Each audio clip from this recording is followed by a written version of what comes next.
In today's video, I'm going to teach you how to analyze broker price on Tradingview. We'll move through a clear practical workflow so you can trust the numbers you are seeing and react confidently to the market. First, open your chart on Tradingview. Start with the instrument you actually trade and make sure your time frame and time zone are exactly how you want them. It helps to zoom into recent price action so you can see the latest candles clearly, and if available, enable bid and ask lines so you understand which side of the quote you are viewing. Small display details like this can explain why a chart looks slightly different from another platform. Next, open the trading panel at the bottom of the chart and log in to your supported broker. Popular choices include Forex.com, Oanda, and Interactive Brokers. Connecting here lets you view your broker's exact price feed, spread, and account details directly in Tradingview. Once connected, look for a confirmation of the connection status and check the spread in real time.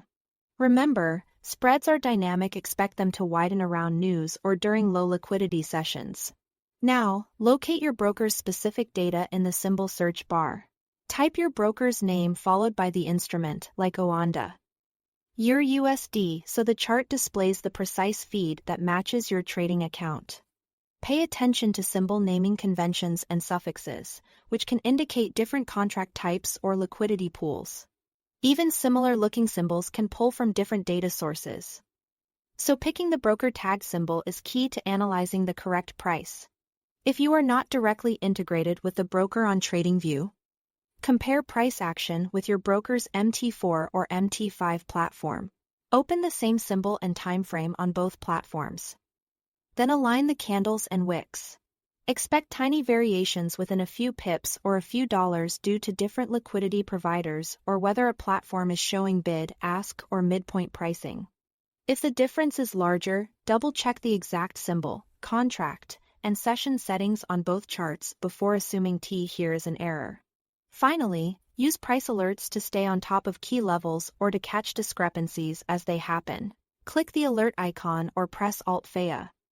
Choose your price level and set the condition you want, such as crossing the bid or ask. You can fine-tune the alert to trigger once per bar or per bar close to reduce noise.